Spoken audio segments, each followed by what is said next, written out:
자, 교육부가 정시 비중이 너무 작다면서 현재 고교 2학년 대상의 대학 입시에서 정시 비중을 확대할 것을 대학들에 요구했죠. 너무나 갑작스런 요구입니다. 학부형과 학생들이 너무나 혼란스러워하고 있기도 하고요. 자, 이와 관련해서 자세히 알아보겠습니다. 목동 미래타임 대입연구소의 오재성 소장입니다. 안녕하십니까? 네, 안녕하십니까. 네, 반갑습니다. 네, 일단은 정시와 수시가 뭔가 그 개념을 좀 확실하게 정립하는 게 필요할 것 같은데요. 정리를 좀 해주실까요? 네. 뭐 간략하게 말씀드리면 수시는 이제 고등학교 교과 성적을 기본으로 해서 예. 다양한 교내 활동 통한 학교 생활 기록부를 이제 1번부터 10번까지라고 항목이 되어 있습니다. 그래서 네네. 이제 그 부분의 항목을 통해서 이제 학생부 교과, 종합, 논술, 특기 이렇게 4개 전형으로 해서 6회 지원을 하는 수시 선발입니다. 음, 그래서 물론 뭐 카이스트나 기타 대학들은 별도로 한 번 더 지원을 할 수 있는 학교도 있습니다만, 네네. 그래서 수시는 그냥 간략 정의를 보면은 먼저 보통 고3 기준 9월에 이제 원서 지원을 하는데요. 그래서 선지원 후 시험에 대한 형태로 갈 수 있는 수시고 선발이고요. 음, 정시는 이제 대학 수학능력시험이라는 공식적인 시험을 실시해서 그 시험의 성적표에 표준 점수 100분이 등급이 이렇게 나오는데 네네. 그 3회를 꼭 지원합니다. 3회를 전체적으로 지원하는데 그래서 이 수능 성적의 기준의 성적 바탕으로 지원하는 선발이 이제 정시 선발이라 볼 수 있겠습니다. 일단은 수시에 있어서 좀 문제가 됐던 게 학종, 그러니까 학생 종합생활기록부, 학생부 네. 종합전형의 확대였는데 저희 때도 수시는 있었는데 그 당시에는 이제 수시로 성적을 관리해야 된다 뭐 이런 식의 농담도 있을 정도로 내신 위주로 수시를 뽑았었거든요. 네네네. 근데 이게 학생부의 그 비중이 훨씬 커지면서 조금 문제가 됐습니다. 그런데도 불구하고 수시 비중의 확대가 좀 문제가 됐었죠. 반발이 컸는데도 확대를 했던 이유가 뭘까요? 사실은 그 학생부 종합 자체는 이제 그 중심에는 이제 서울대에서 가장 이제 현재도 지금 거의 80% 남짓되는 비율로 선발하고 있는 것은 사실입니다. 근데 이제 네. 사실은 그렇게 선발하였을 때 주위 대학들도 이 학생부 종합 전형 자체에 메리트가 있겠냐는 그 의식도 좀 있었습니다만은 음, 아무래도 이제 그 서류 방식에 통한 또한 학생들의 역량 또 아까 말씀하신 이렇게 교과 성적과 또 수능 성적에 대한 이 정량적인 점수 서열에서는 아무래도 바라는 인재를 뽑는 데 한계가 있다는 것이 사실이었습니다. 그러다 음, 보니 이제 대학들은 일명 정량평가라고, 정성평가라고 말하는 이 서류와 또 면접과 또 학생들의 개개인의 발전 가능성과 뭐 성적 향상도나 전공 접합성에 대한 부분을 좀 우열을 좀 따져볼 수 있는 그 학생부 종합 전형의 메리트를 두었기 때문에 네. 그래서 이제 각 대학들이 이제 그 학생부 종합 전형 자체의 선발이 아무래도 좀 더 비중이 이제 계속 높아졌던 건 사실이었습니다. 음. 일단 학생부 종합전형에 대한 부분도 조금 헷갈려 하시는 분들도 있어서 학생부 종합전형도 한번 정리해 볼까요? 네, 학생부 종합 전형이라고 하면은 보통들은 1단계를 이제 서류 평가, 보통 네. 이제 그걸 입학 사정관이라는 이제 교수님들이나 선생님들이 이제 그 서류를 먼저 제출하면 해당된 대학들은 그 서류를 검토한 다음에 네. 1단계를 통과해서 물론 면접 없이 그냥 선발하는 서강대, 성균관대, 한양대 등이 있습니다만 음. 그래도 서울대나 연세대, 고려대의 현재 학생부 종합의 형태는 1단계로 서류를 통과한 다음에 그 다음에 2단계에서 면접을 통해서 이제 최종 합격 또한 음. 거기에 또 뭐 수능 최저라고 해서 수능 최저 기준을 적용하는 대학도 있습니다만 네네. 그래도 대다수 대학들은 학생부 종합 자체에 이제 수능 최저는 좀 배제하고요. 네네. 그래서 서류와 면접으로서 선발하는 학생부 종합의 선발 방식이라 보시면 되겠습니다. 음, 일단은 이 서류 자체에 좀 문제가 있다. 뭐, 돈 많은 사람들, 금수저들만 합격할 수 있는 전형이다. 뭐, 이런 이야기도 있었습니다. 왜 그랬을까요? 예. 사실은 저도 이제 현장에서 학생들 많이 좀 보고 상담하고 체크해 보는데요. 네네. 음, 역시 뭐 다른 것보다도 이 진실되지 못한 우선 준비성이랄까요? 그러니까 다시 말하면 음, 늘 거론되는 학생부에 대한 이 작성되는 3년간의 스토리가 정말 팩트와 좀 사실적인 부분에서 가야 되는데 네.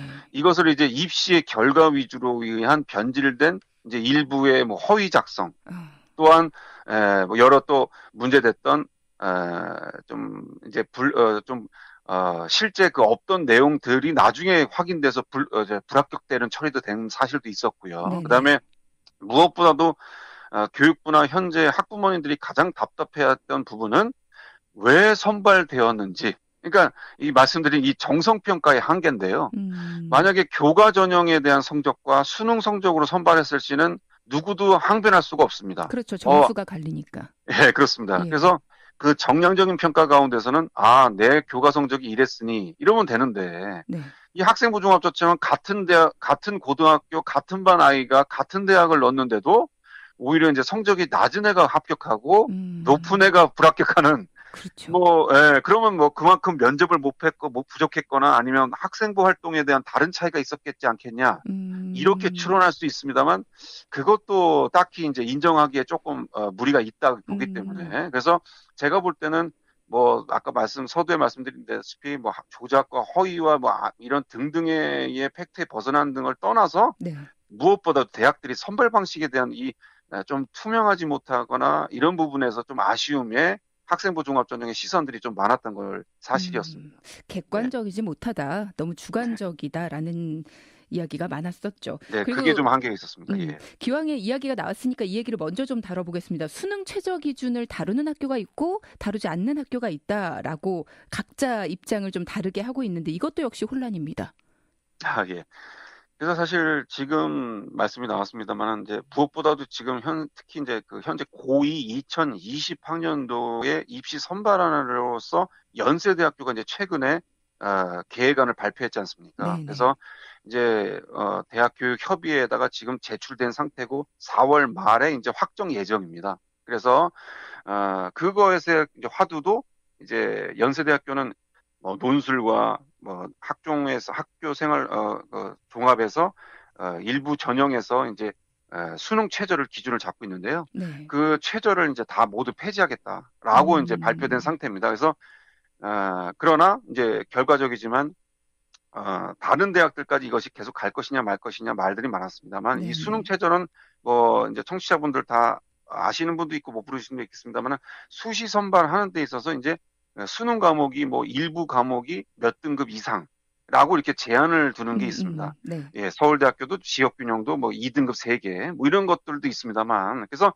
이 최저를 못 맞추면은 어떠한 이유든 간에 이제 불합격이 되는 거 아니겠습니까? 그래서 음, 이 최저가 없어짐으로 인하여서 그래서 지금 시각들은 여러 지금 해석들을 하고 있습니다. 전문가들도. 그래서 네. 이게 예를 든다면 지금 뭐 연세대 같은 경우도 정시는 그러면 현재 고2 2020학년도 125명을 이제 증가해서 선발하겠다고 얘기됐는데요. 네. 근데 이제 이 최저가 폐지가 되면은 미리 수시부터 다시 말하면 이 수시에서 최저를 통과하지 못한 학생들은 그 인원 자체가 정시로 또 2월이 되거든요. 그렇죠. 그러면 그 인원 자체가 작년 기준도 297명이 증가됐습니다. 근데 음, 그러면 겉으로는 125명이 정시가 늘었다지만 이 297명 정도의 인원이 최저에서 만약에 없어지고 폐지가 됐을 때는 그 수시에서 선발을 다 된다면 2월이 아마 또 감소가 된다면 음, 그러면 실제 인원은 결국 정시가 확대된다는 거 보기는 좀 어렵지 않겠나라는 이런 부분도 있거든요. 그렇기 때문에 음, 뭐 말씀하셨다시피 최저 부분 자체는 제가 볼 때는 향후 여러 숙제가 되겠습니다만 결과적이지만 고려되나 여전히 학교들은 그래도 최저를 유지하겠다는 부분에 의견이 많기 때문에 네. 너무 이 부분에서 이렇게 혼란스럽고 혼동되고 하지 마시고 그냥 저희들은 나름대로 연세대 지원 전략은 별도로 전략을 세워야 되겠습니다만 네네. 기타 대학까지는 좀 같이 그냥 현재대로 음, 체크하면 좋겠다. 이렇게 네. 말씀드릴 수 있겠습니다. 아유, 깔끔하게 정리를 해주셨습니다. 예, 예. 자, 그리고 이제 논란이 되는 이야기를 좀 해보겠습니다. 시간이 많지 않아서 빠르게 해볼겠습니다. 네, 네, 네. 이번에 정시를 늘려라라고 이야기를 했는데 수시 확대하라고 한 지 얼마가 안 됐는데 정시를 확대하라. 이게 너무 극과 극이라 많이들 혼란스러워 하십니다. 이 부분 네, 이야기를 그래서 해보죠. 예. 예, 그래서 사실 앞에서 얘기 거론된 부분들이 좀 합축된 건데요. 네네. 그러니까 사실은 이 수시와 또 학생부 종합에 대한 비율 선발이 너무나 불바란스하게 많으니까, 음. 그러니까 이제 아무래도 상대적으로 교과 성적에 대한 또 학생부 종합 전형의 준비가 조금 부족한 학교, 또한 교과 성적 자체에 대해서 대비가 조금 아무래도 빡빡한 자사고 특목고 학생들, 네. 이런 학생들 자체가 이 학생부의 종합 전형과 수시 선발이 너무 불균형하게 많으니까 이 정시에 대한 비율을 늘려라, 음. 이런 이제 여론과 이런 것들이 많았거든요. 그러다 보니 네네. 이 교육부도 아무래도 이 여론에 대한 부분을 좀 무시할 수 없기 때문에, 그러다 보니 조금 더 이 부분을 진행하고 선발하는데 조금 이제 좀 급작스럽게 조금 진행한 부분에 약간의 좀 진통이 음. 이번 연세대 부분에서 좀 해석된 것도 아니겠는가, 음. 이렇게 좀 더 볼 수 있겠습니다. 네. 근데 지금 이 문제가요. 방금도 뭐 극과 극이란 표현을 썼습니다만 이랬다가 저랬다 물론 조정 과정은 필요한데 이게 너무 정반대로 흘러가니까 혼란이 너무 심한 거고요. 그리고 언론 보도를 보니까 올 중3부터 고3까지의 대입 전형이 다 다르다고 그런 얘기가 있습니다. 그러니까 이제 이걸 믿어야 되는 건지 이대로 믿고 공부를 해도 되는 건지 준비를 어떻게 해야 되는 건지 이게 참 막막해지는 거거든요. 네, 제가 조금 이제 저도 이제 이걸 참 보면서 이제 이 대한민국의 이제 입시 100년 대계는 이제 사라진 지 오래입니다. 음. 그래서 참 이거 네. 참 씁쓸한 얘기입니다만, 네. 그래서 지금 말씀하신다시피, 그래서 자, 어쨌든 물론 맞습니다. 그러니까 뭐 지금 뭐 폐지되고 지금서 그다음에 이제 현재 뭐 중3 이하부터는 또 이제 수능 절대평가에 대한 1안, 2안이 또 8월에 또 결정 예정이고요. 네. 그러니까 뭐 산재된 게 지금 뭐 보이지 않는 것들이 지금 또 놓여 있는 건 사실입니다. 음. 근데 결과적이지만 학부모님과 학생들께서는 자기가 물론 학년이 어떤 대상에 따라서 바뀔지에 대한 부분은 이제 그거에 따라 맞춰서 또 지혜로운 대비가 필요하겠습니다만은, 예. 역시 중요한 건 교과 성적의 학교 활동에서에 대한 우선순위고요. 네네. 그다음에 이제 자기 뭐 아까 말씀드린 비교과의 학교 생활 기록에 작성되는 스토리를 잘 체크해서 가는 것. 그다음에 수능의 모의고사 등등이 이제 고3의 11월 달에 평균적으로 실시하는 거에 대비해서 모의고사를 학력 평가로 실시하는 것들을 대비하는 건데요.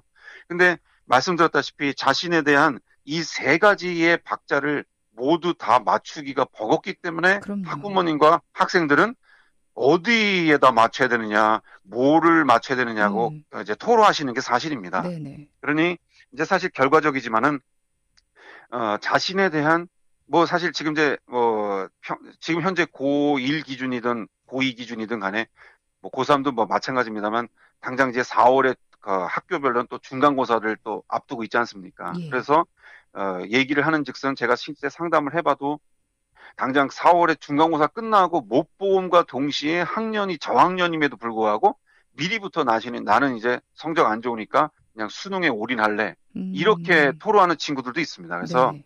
결과적이지만 입시가 어떻게 흔들든 간에 대학들은 교과 성적에 대한 우수성과 학교 생활의 성실성과 수능 성적에 대한 우월함을 갖는 이 세 가지 분류 중에서 수시에서의 좀 더 강점이 있는 친구는 아까 말씀드린 교과와 비교과, 그다음에 정시에서 수능 성적에 강점이 있는 친구, 이렇게 어느 정도의 세 가지 항목 정도에서 선발하고자 하는 대학들의 인재상은 같은 마음이기 때문에, 음. 그렇기 때문에 끝까지 나는 어느 지역의 학교 소속이든 간에 교과 성적은 성적 향상도의 고3 1학기 수시는 1학기까지 반영이 되거든요. 그래서 네네. 이 교과 성적을 끝까지 챙기면서 그다음에 내가 이제 만약에 수능까지 같이 챙겨야 된다면 이 멀티 전략을 같이 세워서 수능 올인, 정시 올인 이렇게 딱 선을 그어서 전략을 세우지 마시고 이렇게 수시와 정시를 같이 아울러서 멀티 전략을 세우는 것이 입시를 어떻게 흔들든 간에 저희들은 현명하게 대처할 수 있는 대비 전략이라고 음. 말씀드릴 수 있겠습니다. 참 정답은 정답인데 결국은 다 신경 쓰라는 말씀이셔서 네, 뭐 이게 사실 참 예, 예, 그렇긴 어렵습니다. 합니다만, 예, 예. 근데 그 중에서 말씀드리지만 네네네. 자신의 조금 더 강점 있는 부분을 네, 조금 알겠습니다. 마무리하는 것이 필요하다 볼 수 있겠습니다. 예, 고맙습니다. 목동 미래타임 대입연구소의 오재성 소장이었습니다. 고맙습니다. 네, 감사합니다.